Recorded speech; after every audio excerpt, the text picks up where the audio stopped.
Naku, ngayong mga panahon na to, hindi na humalaman ng ating mga kababayan kung ano pa ang kanilang papaniwalaan.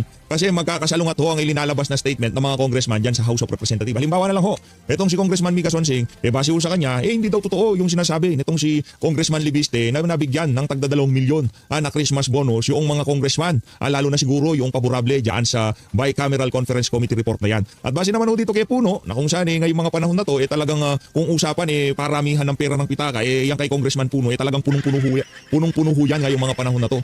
Alin ba ang ating papaniwalaan? Yung bang kay Mika Sonsing na walang 2 milyon o dito kay Congressman Puno na meron naman daw ho talagang tag 2 milyon pero hindi daw ho yun bonus. Pero bago ang lahat mga kapulitalak, huwag kalimutang isubscribe ang channel natin para updated kayo sa lahat ng balita at usaping politika. Pero bago ho yan, isang like at isang subscribe. Masaya na ho tayo dyan sa mga gusto sumali sa ating community. Yung join button nandyan lang ho sa baba. Isa lang ho sigurado dito. Itong dalawa na to, si Mika Sonsing at itong si Congressman Puno, pares ho yan na aso ni Martin Romualdez. Yun ang sigurado dito. Yung pagdating sa 2 milyon, malamang sa malamang, hindi ho tayo naniniwala doon. Malamang sa malamang, mas higit pa ho sa 2 milyon ang natanggap ng mga walang yang aso na yan, itong si Martin Romualdez. Bago tayo dumako dyan sa magkasalungat na statement nitong si Mika Sonsing at nitong si Congressman Puno, dumako ho muna tayo dito kay Ortega. Yan na nga ba sinasabi ko sa iyo, Balbas? Tigil-tigilan mo na ang pagpapabida sa social media. Hindi kinakagat ng ating mga kababayan. Mantakin mo, ito ho ang banat itong si Congressman Ortega. Rep Ortega, sinabing ang pambabati ko sa kamera ay dala ng inggit sa kanilang magandang performance. Ano performance sa pagnanakaw? Binabasa ko yung mga comment dito sa post na to.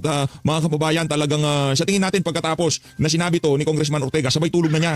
Hindi niya na nga pinakiramdaman o tinignan ang timpla ng sambayanan dito sa statement niya na to. Mantakin mo, meron ka pang lakas ng loob na sabihin na inggit lang. Sinong maiinggit ang sambayan ng Pilipino sa performance nyo? Sino bang bumabatikos sa inyo? Meron bang ibang ahensya ng pamahalaan na bumabatikos dyan sa kamera? Wala.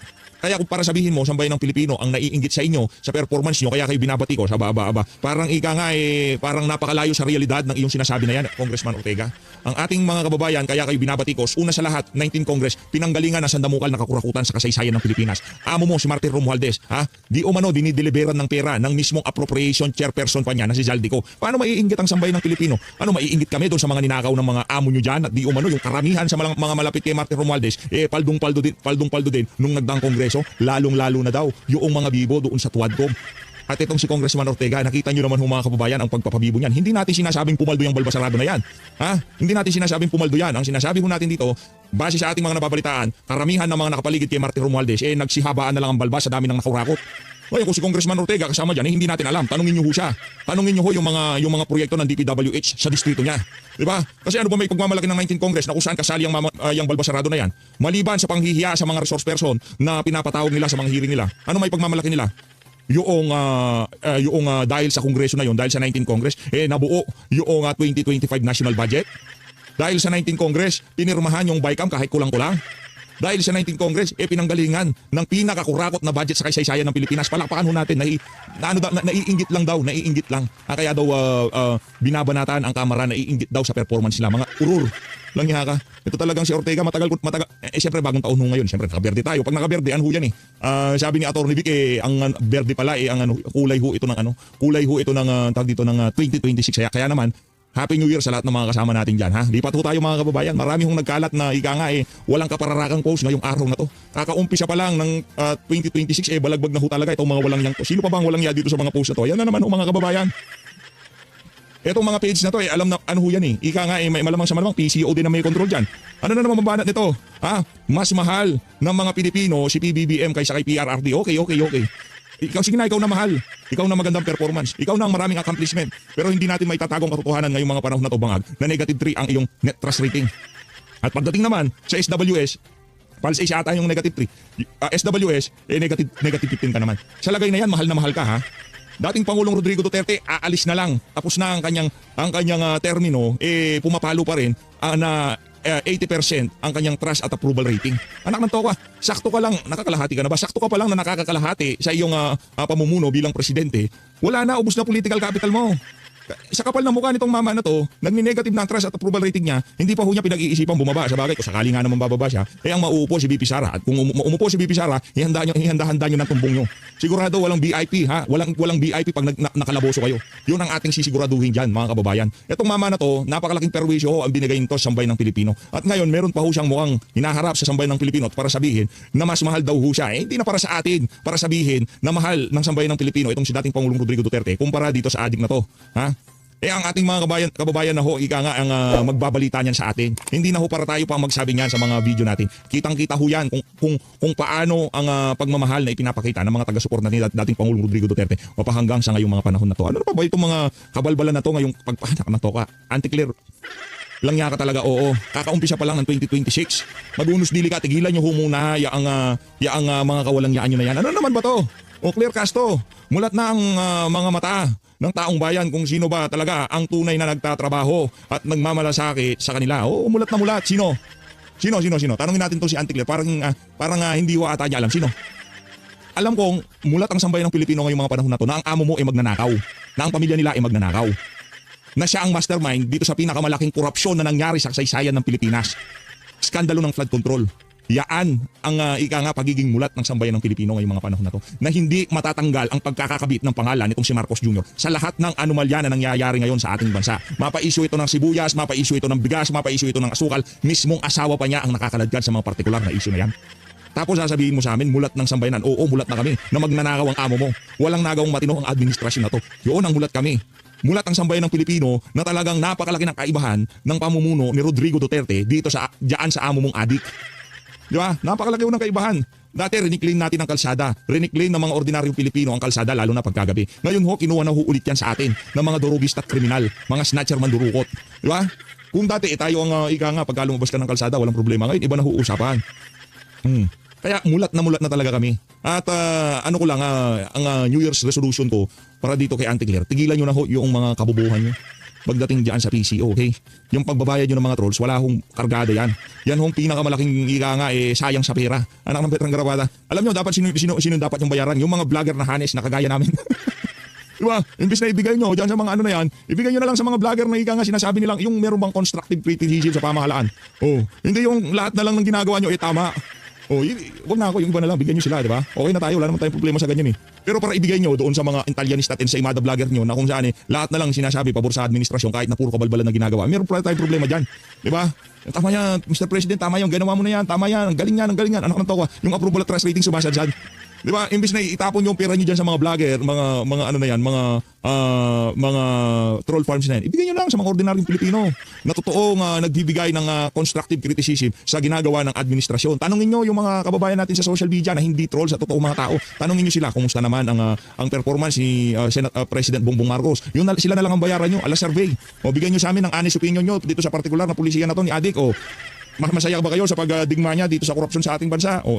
Sila yung bayaran nyo, yung mga kababayan natin na magbibigay ng totoo at unbiased na reaksyon o komentaryo o insight sa mga ginagawa ng presidenteng Adik na to. Ayun na nga mga kababayan dito sa bahagi ng video natin na to. Sa mga hindi pa ho nakasubscribe, isang like at isang subscribe lang ho.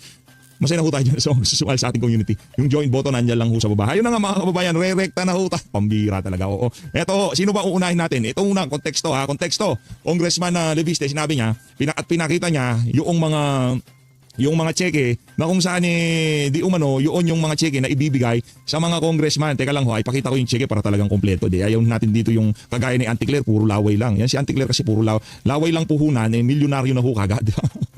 Ayan ito para sa konteksto lang para sa konteksto. Ang sabi na itong si Congressman Leviste, tag 2 milyon kada congressman, pero hindi lahat tumanggap. Kaya sabi nitong si Congress Miao, siya daw hindi nakatanggap dahil suspendido, at itong si Congressman Akop hindi na daw nakatanggap dahil nasa impyerno. Hindi tayo nagsabi niyan. Si Congress Miao, hindi naman natin alam kung nasaan talaga si Congressman Akop. Kung nasaan man siya, sumalangit nawa, di ba? Sumalangit nawa. Wala tayong ninanasan na individual na mapunta doon sa napaka nakakasuklam na lugar na 'yon, di ba? Pero kung wala akong nakakalam, sana nakapag-repent ho siya, di ba? Bago man lamang siya nagurgur, nakapagbalik loob siya sa Panginoon, di ba? Ngayon, ang issue dito, linabas na ho nitong si Congressman Leviste, itong mga pinicturan niya ho yung mga cheque. Ayan, land bank pa ho, land bank. Ngayon, sabi ho, nung nagsalita itong si Congressman Leviste, nagsalita itong si Swansing. Ito ba na ni Swansing? 2 million po na Christmas bonus. Deny. I vehemently deny that. Vehemently deny. Yan ang problema. I vehemently deny. Kaya itong mga congressman na ito, nuka ng pagiging sinungaling. Yung ginagawa ko nilang merienda, sinungaling, tanghalian, sinungaling. Lahat puro kasinungalingan sa buhay nila. Mawalan ito. I don't want to speak it. Pambihira. Linagyan pa ng special effects. Special na effects pa ito. I vehemently deny daw. Ngayon appropriation chairperson ho yun. Palakpakan natin. Pakasinungaling. Ito may ebidensya, hindi laway. Ang ebidensya dito, ito, ang laban na ho natin dito 2 versus 1. Congressman Ortega versus Congressman Swansing. Congressman Ortega, ay mali, nasama si Ortega. Si Basarado hindi kasama yun. Congressman Leviste at Congressman Puno versus Congressman Swansing. Etong si Congressman Leviste, meron ho siyang resibo. Picture ng mga cheque. At ito naman si Puno umamin. Pakinggan ho natin itong mga kababayan. Good. Sir, meron daw pong, may sinabi si Luis na dyan na 2 million pesos daw po yung Christmas bonus bawat kongresista. Puno na to punong-puno na ho talaga to sa totoo lang. Dami na ho talaga niyang ika nga, paldong-paldo na ho itong mama na to. Congressman Puno, Happy New Year and Merry Christmas. Merry Christmas and Happy New Year. Malita ko, isa ka daw sa mga merong Merry Christmas ngayong Pasko na nagdahang Pasko at talaga namang mas manigong bagong taon daw ang meron ka dyan sa House of Representatives. Talagang sa bagay, pagpasok pa lang nito sa Kongreso, talagang yung pagpapakaasa nito kay Martin Romualdez, isukdulan na ho talaga hanggang langit. Yung tipong Martin Romualdez ang magaling, Martin Romualdez dapat ang sundin, lahat ng ginawa ni Martin Romualdez, tama. Diyan sa mga banat nitong si Congressman Puno. Kaya naman, yung bulsa at patakan yan, talagang wag ho kayo magtaka kung punong-puno na rin yan. Ewan ko siya, tumanggap siya ng 2 million, ha? Pero ang ganitong sistema dito. Hindi, dapat pagka bumanat ka na, ewan ko siya, baka tumanggap siya ng 2 million, ha? Dapat sagot mo nun, ako hindi, pero bigla ho niyang ipinihit kagad ang usapan. Ang tanong ko sa'yo, Puno, tumanggap ka ba o hindi? Halika dito, kung tumanggap ka, lang niya ka. Halika dito. Alam mo naman talaga pupunta no? Ang tanong ikaw, Puno, tumanggap ka ba o hindi? Kung hindi, pwede kang magsalita, pwede kang bumanat na, ewan ko sa kanya kung tumanggap siya o hindi, di ba? Nangyaka talaga. May sweldo kami. Ang sweldo, Ito yung mga matandang walang pinagkatandaan. At nagsiputian, nakakalbo na lang, anak ng toka, pag ito nagurgur kagaya ng kay Akop, pambihira. Brad, ang sasabihin ko sa'yo, kahit wala ka pang hearing na sinalihan, hindi ka napasama sa Twadcom, yung banat sa'yo ng sambayan ng Pilipino, ngayon pa lang sinasabi ko na sa'yo, triple. Magiging meme ka sa social media, walang yakang Puno ka. ito namin sumusunod sa pay scale ng gobyerno. Mga 240 a month yata. Ganun. Walang kwenta, diba? 240 a month, walang kwenta. Pero yung MOOE nila, sweldo ho yun. Yun yung automatic na take home nila, higa nga. Diba, yung 250. Alam nga naman yung 250, yun ang pambabayad nila dito doon sa mga sexing babaeng pinapapasok nila sa kanilang opisina. Alam nga naman yun ang pambabayad nila, yung 250, yun para doon sa kanilang mga staff, mga tauhan, mga consultant at abogado. Diba, hindi ho. Doon papasok ang kanilang MOOE, palakpakan. Di ba? Ganyan ho, walang hiyan. Hindi ko sinasabing yung si Puno nagpapapasok ng babae sa kanyang opisina, ha? Karamihan ng mga congressman na lalaki, lalo na yung mga nyakol na congressman, yung mga manyakol. Nako, nasabi ko sa inyo mga kababayan, yung gaganda ng mga asawa nila pero gusto nila yung mga Viva Max na mga artista. Ako, pinaparada daw ho nila. Pagka pumarada na, nakapili na, 300,000 tip pa lang. Iba ata yung PH. Christmas party pala yun, sorry. O baka gano'n, hindi masyadong maalala, no? Hindi, But, kwento mo sa amin magkano MOOE mo. Uy, tanda. Sorry ha. Tatanda rin naman ho ako. Hindi naman kami nagkakalayo ng edad niyan. Pwede ko naman siguro siyang tawag. Hindi, nakakabisit lang Nagmamalinis kasi itong puno na to Pero kung kakapain nyo yan, anak ng toka, baka bulto-bulto yung pera niya sa bulsa. then we get, kumbaga, a district operating fund. No, which everybody also Yung bulto-bulto naman pera, galing yun sa sweldo niya, buwan-buwan, na 250,000 kayo naman. gets, no? And then, kung minsan, there are additional activities in the district, you can request, and the House leadership sometimes will grant you your additional activities, bigger pa. Mas marami yung mga botante. Ako, 500,000 yung inaalaga ko sa distrito. Hindi dapat maging pareho ko sa yung isang distrito na 200,000 lang ang presidente, di ba? So sometimes they will make adjustments like that. Pero hindi sa amin pumupunta yun, number 1. Number 2, pirmado kami, niresibo namin lahat yun. Okay, walang cash na lumalabas din sa Napaka-defensive mo naman, wala pa tayo dyan sa issue na yan. Huwag kang mag-alala, Puno, pupunta tayo dyan. Pero ngayong mga panahon na to, mag-unos dili ka. Huwag mo nang bida yung mga resibo-resibo na yan. Alam mo kasi kung saan pupunta usapan na to Lang niya ka, kalmahan mo lang. sabi ng mga bundles of cash, hindi ko alam kung ano yun. Kasi there's accounting Alam mo yun? Walang bundle of money. Walang bundle of money. Oy, Puno, walang bundle of money. Merong bundle of checks. Ayan ang mga cheque, Anak ng toka, alam naman yung pamigay dyan sa House of Representatives, bulto-bultong pera, yung pangit tingnan nun. Talagang suhulan ang nangyari. Yan, naka-envelope lang. Ito, Congressman Puno, yan, Congressman Leviste, gano'n lang naman yan. Kaya hindi pwedeng makapatago yan Sir, can you categorically deny na may 2 million pesos Christmas bonus po? I don't think everybody got 2 million. Okay? Higher? No, I don't think anybody got 2. I don't think everybody got 2 million, and I don't think anybody got higher than 2 million. And in the last analysis, it's not a Christmas bonus. It is an additional funding for your Christmas requirements. Ayun, nataon lang. Ano yan, paano ba yan, Swansing? Di sinungaling si Swansing, sinabi niya wala daw, pero meron naman pala base dito kay Puno. Sino papaniwalaan namin? Appropriation chairperson itong pinupostura ni Martin Romualdez na talagang napaka-brilliant na congressman, na si congressman na Puno, na punong-puno na ang bulsat kita ka. District.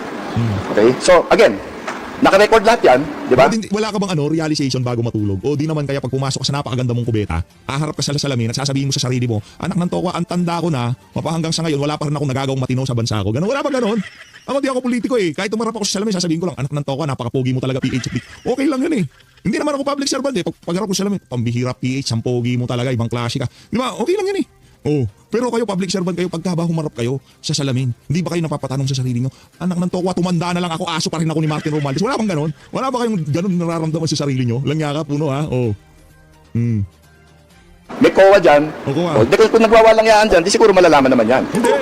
Sinong kakana na COA sa inyo? Sige nga. Oy puno, wag mong ginagagos ang bayan ng Pilipino ha. Sinong kakana sa inyo na COA commissioner? O COA auditor? O sino? Sabihin mo sa akin, walang kakana ni isang COA representative sa budget ng House of Representatives. Bakit? During budget deliberation, anak ng Petrang Garapata, magkakaika nga, dadtanak ang dugo pagka diniliver na yung budget ng Commission on Audit dyan sa committee level. Nako, mayayari ho. Dadanak ang dugo, maghahalo ang balat sa tinalupan. Kaya wala ni isang COA ang kumana diyan sa budget na ng House of Representatives. Huwag mo kaming ururin dito, hoy. Puno. Kung kayo nag-uururan diyan, wag mo kaming isali. O papatiba ng mga ordinaryong Pilipino, sinasali nyo sa kaururan nyo. What is first requirements for district? Well, you know, Christmas party ka sa mga barangay captain mo, Wala ngayon ha. Sa mga gusto maging congressman, kasama yan sa inyong mandato. Magpa-Christmas pa. Palakpakan natin. Tira, oo. health activity ka, you will do mga consultations, di ba? Mga ganon. Many things, but siyempre, you know, people are expecting the congressman to show up in their district and help them, you know, for whatever it is they need help for. So ganon. And again, these are not hard and fast rules, di ba? Wala namang ganon na talaga. Ang problema, naglulukuhan tayo dito. Hindi nyo na trabaho, nagbibida-bidahan pa kayo. Binoto kayo ng inyong mga kadistrito dahil magbabalangkas kayo ng mga batas na magiging kapaki-pakinabang sa inyong distrito. Hindi para magpa-Christmas party. Kaya naman, inuurong na ho tayo nitong si Puno. Kaya naman lumipat na ho tayo kay Congressman Libiste. Dito ho tayo sa interview niya. Diyan sa Big Story Game. Squarely the accusation that you forcibly took those documents. First of all, thank you for the opportunity to give a final interview with your show this year. My New Year's resolution is to make fewer enemies in 2026, but it does not yet take effect tonight. So I vehemently deny that I illegally obtained the files, as I said, because Secretary Vince said on the phone, and there are many other people that overheard the speakerphone conversation, that he authorized Yusek Cabral to give all the files to me in the interest of transparency. And as I said earlier, it is suspect that they're only saying this months after seemingly the public can see they don't want the files released to the public. And they still haven't explained why the files that were handed to the Ombudsman on December 23 were not released to the public. I also want to clarify to your viewers that I was saying publicly since November that I had these files, and the DPWH wasn't raising any issue with it then, and that I was also asking for the files to be preserved and for Yusek Cabral to be protected and made a state witness. And it's unfortunate that action wasn't taken then, but I do hope that the truth can come out because many other people also have the files. This is important for viewers to know. It's not just me, so the focus shouldn't be on me. It should be on getting the contents of those files out to the public. But even Secretary Vince Dizon is denying that account of yours, that he had authorized Yusek Cabral to give you these documents.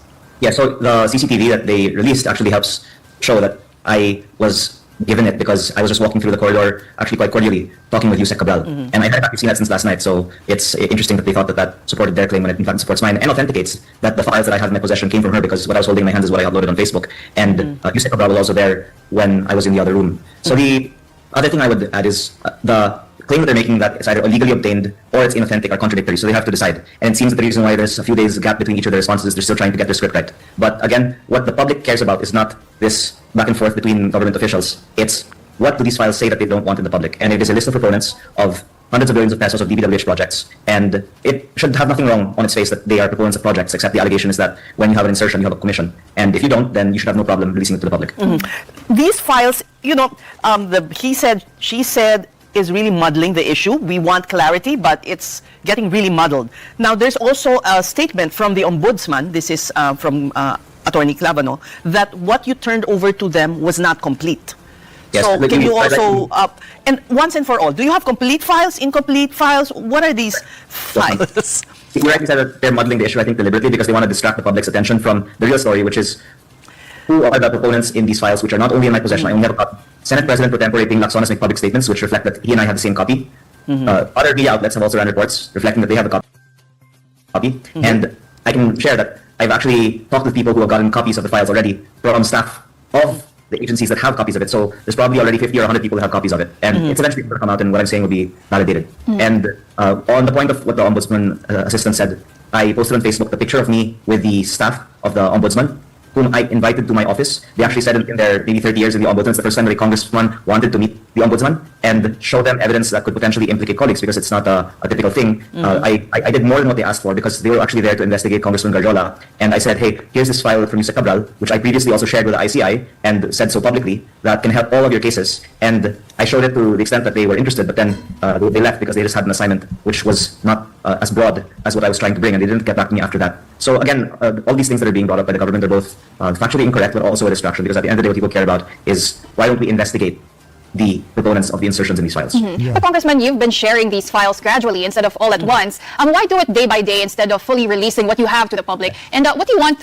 done with these so-called Cabral files? That's a very good question. And actually, one of the things I was trying to achieve was to tease out from DPWH the truth, which initially I said I will release it if Secretary Vince will say that I can, because he, in September, told me that he will release it in the interest of transparency. And then it took him maybe 5 days to make a statement denying that he authorized me. I don't know why, though, he didn't immediately respond that. And then he said that he hasn't actually seen it when I emailed it to him on October 1. And I also posted it on my Facebook page. And he still has not commented whether the, for example, 401 billion pesos of allocable budgets to the district representatives of the Philippines are accurate. Because, as I shared, I wanted to give a privilege speech about this in October and November, and many of my colleagues asked me not to, because for some reason, they don't want the public to know that some of us have 3, 4, 5, or even more billion pesos in basic annual budgets on top of extra that we get that brings some budgets to 20 billion pesos per district per year. And the reason then why I think it's been good that we've had the last week and a half to discuss this in public is slowly the DPWH has admitted that these files are actually authentic. Because, again, it's a big irony that they released this claim that I illegally obtained them after they said that my files are inauthentic. And there are actually some commentators who are saying, why are there dead congressmen on the list? I don't know, you should ask the DPWH people who made the list, because I'm just sharing exactly the file that I was given on September 4.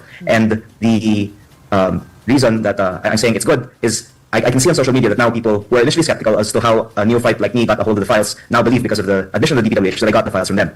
Now, I would like to assure the public that they will eventually see the whole files, because the earlier statement I made is that many people have a copy. In fact, another media outlet is running nightly stories on some of the contents of it. But what I have shared is at least the highlights on the allocable budgets. And unfortunately, it's come at our expense with burning bridges with some people in the House, because now a lot of people are having to answer to their constituents on why they don't see that many billions of dollars coming into their districts. But one thing that, if I may, ma'am, I would like to share is addition to some of the public statements on one of the proponents of the files that has been made.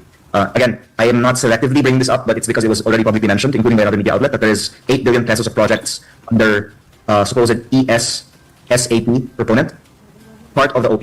So there's 8 billion of projects that is tagged with proponent OP, parenthesis ES/SAP, close parenthesis, and there's a 300 million peso budget in my own district for this proponent. So that's just an example of what I hope the Senate and the House can investigate further in the new year. The former executive secretary has reacted to this and denied that he had anything to do with this. Yes, and that's actually why I wanted to clarify this, because he was responding to the allegation that there was a proponent tagged as ES, and that's why I wanted to correct what another media outlet ran that said that it was ES and then SAP sa ilalim ng OP. What it actually says is OP, parenthesis ES, SAP, which actually means that it's not ES who is the proponent, it's OP. Office of the- the President. Office of the President. Yun daw ang proponent, OP, hindi ES.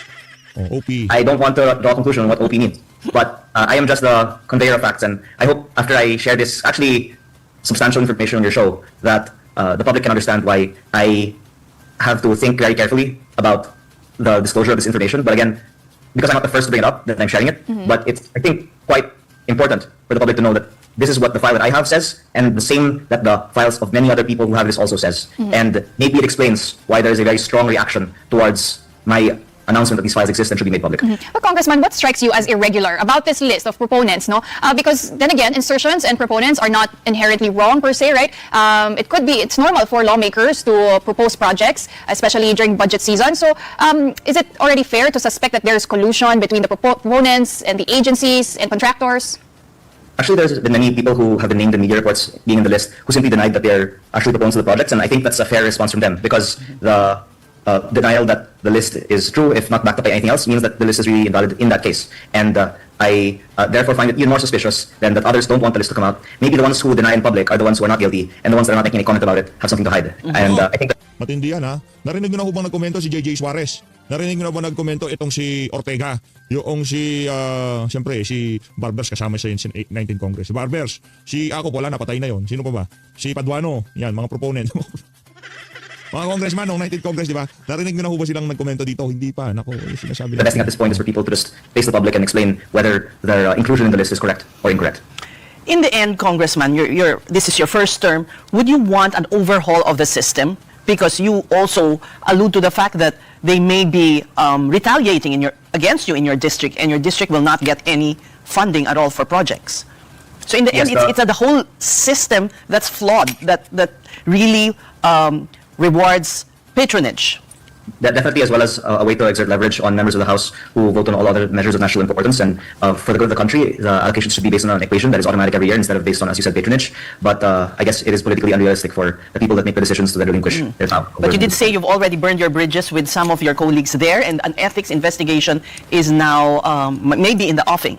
Yes, actually, if I can share with you a secret that is better for them not to know, I enjoy the idea that they will file an ethics case because then I'll be able to air all of Congress's dirty laundry with them in public. But Galing. before that, I've already shared one secret of Congress that I also thank your station for reporting, which is that there's a 2 million peso Christmas bonus in Congress this year, up from a previous 1.5 million. And coinciding with votes in the budget in October, there's also a 1.5 million peso bonus on top of our own salary, around 300,000, and monthly operating budget around 1 million pesos.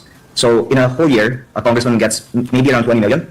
But there's a total 18.58 billion peso MOOE fund, of which the majority was increased during the deliberations in the House without any debate, without it even being reflected in the committee report. And I think that there's a lot more things that can be exposed in terms of the use of these internal funds. So to your question, ma'am, I invite my colleagues to give us an opportunity to air all of the dirty laundry of Congress in 2026.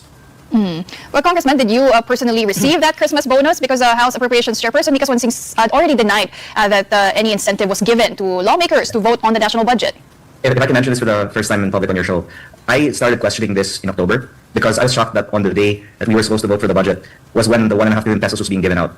And Grabe. they're not saying that you'll get the money if you vote in favor of the budget, but they time it on the same day also, maybe because it ensures that there's going to be quorum. And when I saw the checks, I took a picture of them, which I have, and then they started panicking and calling people to call me, please not to share that with the public. Nako. And I am just saying this to explain that there's so much secrecy about these allowances. And Alam by the mo, way, sa totoo lang, pagka nakikita natin tong si Congressman Congressman Leviste, kahit pa paano nabubuhayan ho tayo. No, kahit na sabihin natin hindi ho yan hindi yan yung politika niya hindi nakalinya sa mga Duterte. Basta may ginagawa mo ang tama. Sigurado pag-uusapan at pag-uusapan ka dito sa PHFD. At kung ginagawa mo ang tama, ang simpatsya ng sambayan ng Pilipino, sigurado mapapasya iyo. Ngayon, kahit na anong paliwanag mo, kung puro kabalbalan sinasabi mo, naku, wala makakakuha diyan sa diyan sa mga banat mo na yan. Kagaya nito si Puno. Tamantaw ka nagtumaba na lang ang baba sa pagpapakaso dito kay Martin Romualdez. Hanggang sa ngayong panahon na to, siguro meron naniniwala yung mga dadalawa o tatatlong Italianista sa Imada. maybe I'm just taking the opportunity also to say this now because it's December 30, but that this is my response to the question. Because, okay, first, untrue, there are these bonuses. And to then answer the question of, if not this then, should be, then what are the bonuses? Because as I said, there's an 18.58 billion peso a year MOOE fund. And that was actually around 10 point something billion in the National Expenditure Program. Congress increased it by 7.8. So the basic expenses of the House are already covered in the initial budget. We increased it by 7.8, dividing that by 318 congressmen. It's around 24 million pesos per congressman per year. So that alone is probably the bonuses that are paid, or other consultancies that are non-core that are paid by Congress every year. So the check is still with you, or It's in the Committee on Accounts because I have said that I will not take it because I disagree with it. But my point is, anyone who disputes that there are bonuses should answer then, where does the 18 billion pesos go? Because there is no breakdown. I've asked the Committee on Accounts to bring me a breakdown, and that's when they started calling people to tell me not to ask about it. maybe Because maybe it's another term could be unbelievable. coined for it, not Christmas bonus, but something else. Well, I thank Deputy Speaker Ronnie Puno for admitting that there is this MOOE, but he says that it goes to our constituents. Because there are many people that ask for solicitation for a Christmas party in our districts in Christmas time. But if it's used for legitimate means, my point is simply, why are we not just going to be transparent to the public about it and even give a breakdown of where the 18 billion pesos goes? Because it's being liquidated largely by certification. And I would also add this, the reason why I'm personally invested in exposing this is because a lot of the social media trolls are being funded by MOOE. And I can say this because you can Google that there's a CARE program where congressmen are given 10 to 100 slots to hire keyboard warriors. Nako. But they wouldn't call them keyboard warriors, of course. But they're people who have training seminars in the House. This is all on the internet to be trained on how to defend Congress. And I don't think that it's right that public funds Sa tingin ko yung pagtitrain dyan sa mga keyboard warriors na yan, mali yung pagtitrain sa kanila. Hindi marunong yung nagtitrain. Kasi kung magaling yung nagtitrain, hindi ganito ang magiging resulta ng imahe ng House of Pantakin nyo, di ba? Ang gawin nyo, tanongin nyo sa sambayan ng Pilipino, bawat natatanungan nyo, bigyan nyo ng pera. O sige, Ma'am Nay, honest survey tayo. Ano masasabi mo sa performance ng House of Representatives? Tatanggapin namin yan kahit ano pa yan. Tapos pagka sinagot kayo nang walang sugarcoating, bigyan nyo ng pera. Dapat ganun yun. Imbis na magbayad kayo ng mga trolls at ang problema sa trolls, walang puso ang sinasabi, walang laman. Magkakaparehas ng naratibo. Iisa, hindi yun. Alam ng mga kababayan natin, alam nila kung paano ispatan yung mga trolls na yan. So guys, maraming salamat sa pag-support sa page update. Mag-ingat po kayo lahat. Al natin ng Pilipinas. Happy New Year. Politalag.